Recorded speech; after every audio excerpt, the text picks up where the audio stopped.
Assalamualaikum warahmatullahi wabarakatuh. Selamat pagi Bapak Dr. Nanang Suryadi selaku dosen pembimbing MBKM. Perkenalkan saya Al-Fatino Ramadias Maulana dari Program Studi Manajemen. Pada saat ini saya akan memaparkan laporan magang mingguan yang saya jalani di OKOC Indonesia dengan divisi Digital Marketing, spesifiknya Marketing Communication. Baik, untuk minggu pertama pada program magang kali ini hanya dilaksanakan satu hari, yaitu di hari Jumat, tanggal 16 Februari 2024. Saya izin untuk memaparkan PPT-nya terlebih dahulu. Dalam minggu ini, untuk membuka MBKM, ada materi-materi dari OKOC Indonesia. Yang pertama yaitu In-Class Day 1 MSIB Batch 6 dengan judul Smart Learning Program Empowering UMKM for Sustainability.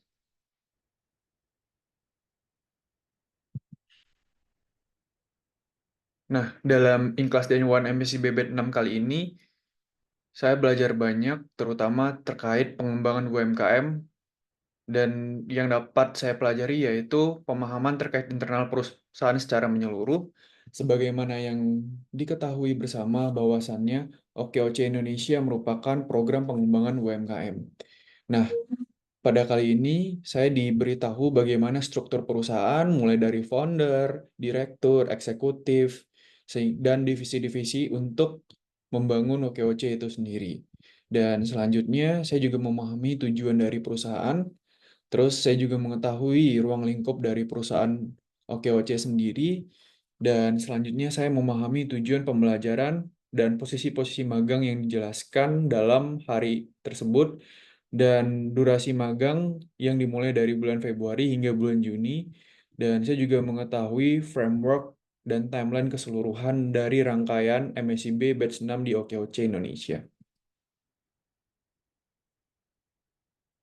Baik, dalam materi Smart Learning Program Empowering UMKM for Sustainability, selama magang ini terbagi dalam 4 tahapan. Yang pertama yaitu in-class, dan in-class Dewan ini merupakan in-class pertama di mana seluruh anggota MSIB dari seluruh divisi diberikan kelas-kelas materi-materi, tujuannya agar bisa untuk membantu UMKM ketika dia bekerja nanti atau menjadi staff atau mahasiswa intern nanti.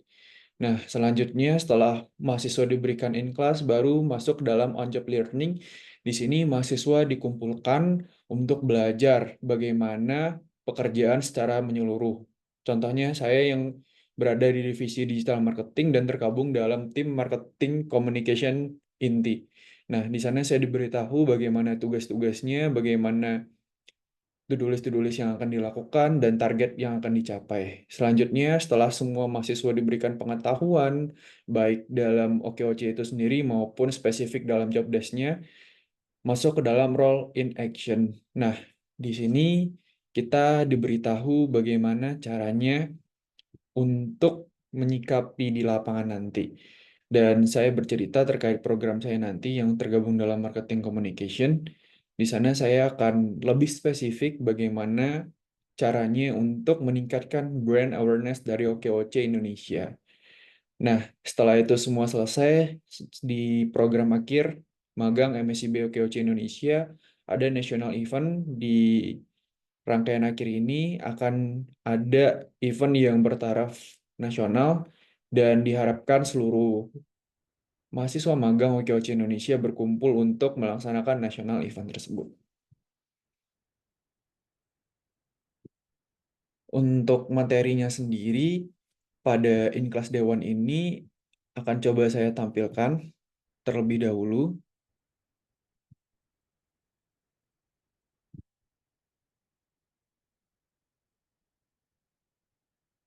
Nah, ini adalah materi Small Learning Program Empowering UMKM for Sustainability yang saya pelajari pada hari tersebut. Di sini kita diberitahu tentang overview dari OKOC itu sendiri. Sebagaimana yang kita ketahui bersama, OKOC ini berdiri untuk meningkatkan UMKM yang berkelanjutan. Jadi fungsinya OKOC agar UMKM ini tidak hanya berdiri 1 tahun atau 2 tahun saja, tetapi bisa terus berlanjut, bahkan bisa terus berkembang, tidak hanya sebatas UMKM. Baik, untuk fokus utama dari Smart Learning Program sendiri, ini terbagi ke dalam 4 aspek. Nah, yang pertama adalah pendidikan dan pelatihan. Di sini mahasiswa membantu UMKM untuk mengakses pelatihan dan pendidikan yang tentunya relevan dan menggunakan platform digital ataupun webinar serta menyediakan bahan belajar interaktif. Jadi kita di sini mahasiswa turut membantu di lapangan untuk melakukan pendidikan dan pelatihan UMKM itu sendiri. Nah, yang kedua yaitu adalah teknologi digital. Di sini peran kita sebagai mahasiswa mengadopsi teknologi digital dalam operasi mereka. Jadi kita mengajarkan kepada UMKM ini bagaimana sih teknologi digital ini bisa membantu mereka, contohnya seperti e-commerce, aplikasi manajemen inventaris, ataupun sistem pembayaran digital.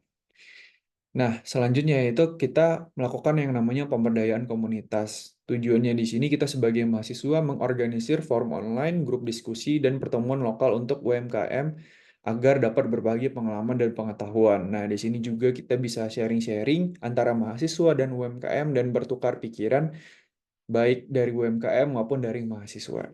Nah, yang terakhir baru kita melakukan pemantauan dan evaluasi. Di sini mahasiswa membantu UMKM itu dengan cara pembelajaran, dengan menerapkan pembelajaran mereka dan memberikan bantuan tambahan jika diperlukan. Misal UMKM di sini membutuhkan bantuan lanjutan, ada yang tidak dimengerti dari teknologi digital ataupun teori-teori. Nah, di sini kita sebagai mahasiswa diharapkan mampu membantu. Nah, di in-class Dewan ini kita juga diberitahukan ruang lingkup dari OKOC itu sendiri. Nah, di sini juga kita mengetahui tujuan pembelajaran, mulai dari mindset entrepreneurship, belajar tentang program pelatihan bisnis, hingga menguasai ilmu ekonomi mikro. Nah, di sini kita dibagi dalam posisi magang yang terdiri dari 5 tim.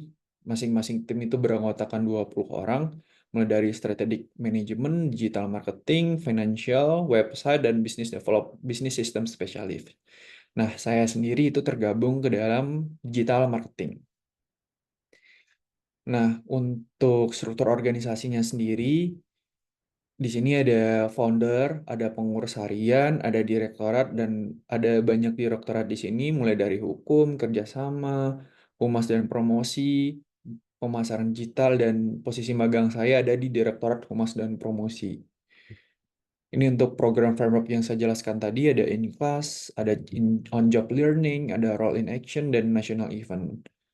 Untuk program framework sendiri, di sini kita terbagi dua. Yang pertama, mahasiswa yang mendampingi penggerak dan UMKM binaan, jumlahnya ada 26 mahasiswa, dan mahasiswa yang bekerja di office jumlahnya ada 74 mahasiswa. Nah, untuk program framework lainnya, di sini ada Ketua Umum, Bapak Ibnu Syamsi, nanti ada 12 mahasiswa.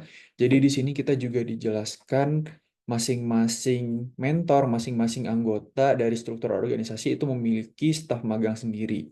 Selanjutnya dari kesekretariatan ada 10 mahasiswa, finansial ada 5, dan dari Direktorat Hukum ada 2 sampai 3, dan Direktorat Data dan Riset ada 12 mahasiswa.